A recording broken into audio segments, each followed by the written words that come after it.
Well, now, so we're gonna be getting ready right now to do our Calla Lily flower. So we're gonna take some gum paste, and what we wanna do is take some shortening in our hands, Crisco, and just massage our gum paste so it's soft and pliable. And what you want to do is, after it feels that is softening, because it gets a little bit dry even in the back, you just want to kind of roll it a little bit and start with a nice ball. You're going to take your rolling pin and you're just going to roll it in your surface.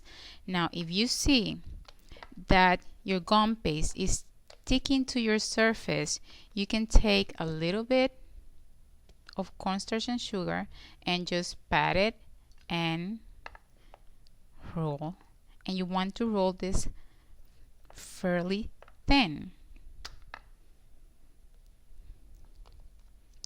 not so thin that it's gonna break into pieces, but thin enough that it looks delicate.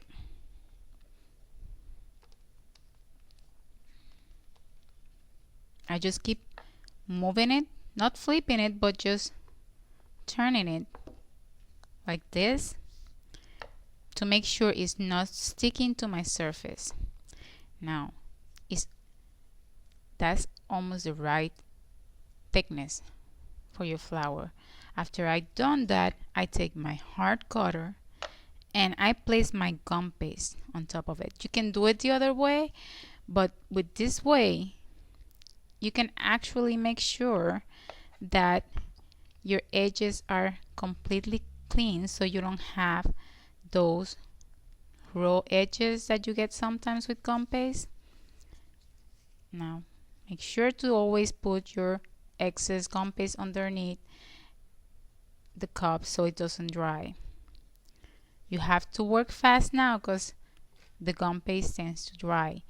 So here is your heart, and at this point you can either use your tool and soften your edges, or if you have a veiner, you can actually put it in your veiner, and with some foam you can actually press it down and give some extra detail to your calla. Like I said, this is not a necessary step, so if you don't have one, don't feel like you have to go and run and buy one, but it's just something extra that if you ever decide that you like the flower so much, it is just an extra detail for your cake, for your flower, I'm sorry.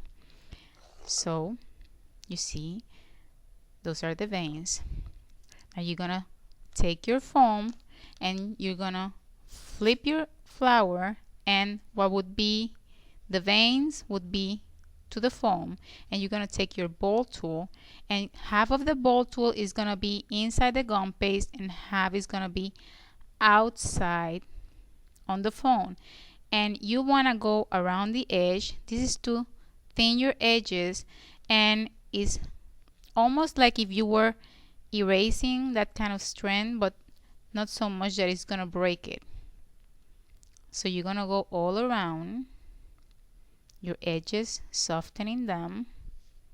I'm just passing by. You see how soft I'm passing through those edges. Ball, half inside the gum paste, outside, and that's how it looks. And then you're gonna take your cone cup, and what you're gonna do is you wanna actually put the center of your cone, and you're gonna actually wrap one side first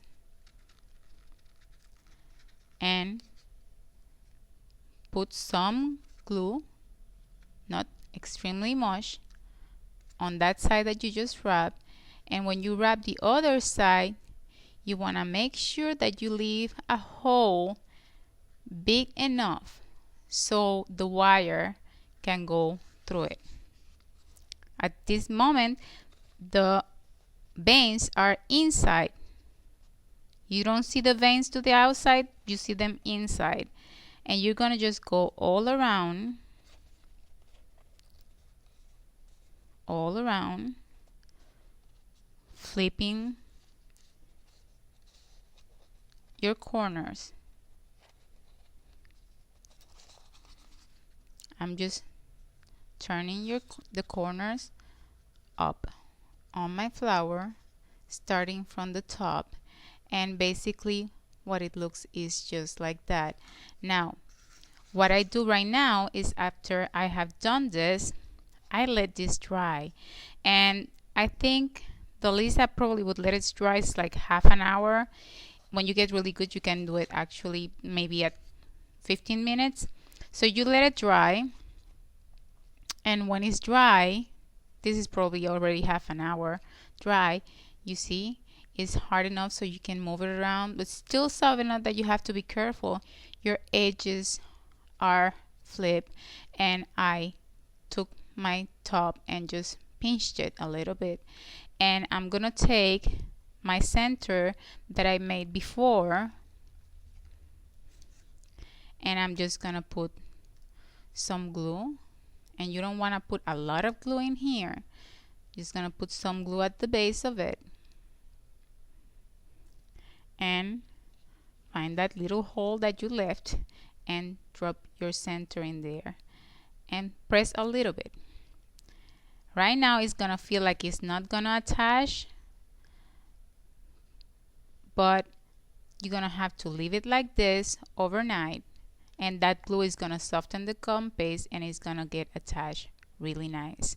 So just do a hook on the top of your wire. You can leave the wire a little bit longer than this and hang it anywhere that you can in your house and leave it like that overnight. Finally, you're gonna have a flower that looks like that. So this is your Calla Lily. You see the inside, you see the outside, and the next step would be to luster dust your Calla Lily.